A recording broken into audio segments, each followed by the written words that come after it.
All right, so now we're going to talk about actually when we set our fingers on the string for the left hand and how we get really that correct shape. So this is all about that, what we call sort of tabletop shape. If you see my fingers, create kind of like a square, like a tabletop. That's the shape we want, almost like little squares like that. Okay, so that tabletop shape is what's going to give us strength. Okay, so I want you to kind of hold your fingers like this, and I want you to squeeze really hard. Okay, index finger and thumb.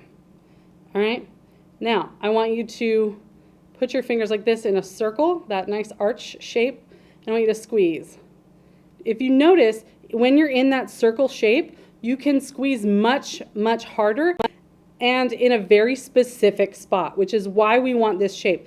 Actually, the arch is the strongest shape in nature, so we're really harnessing that arch so we get the most amount of pressure in the smallest surface area. So really making sure that you're using the very tip of your finger.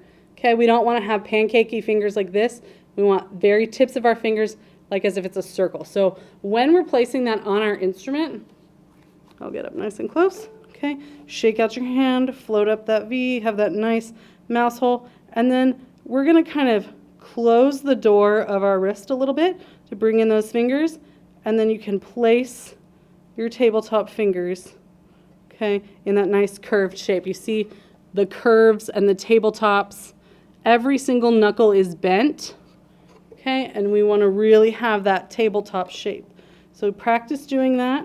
And practice doing your finger taps, placing your fingers in that tabletop shape on every single tape. Really make sure you're closing that door. So shake it, float it up, close the door, place your tabletops.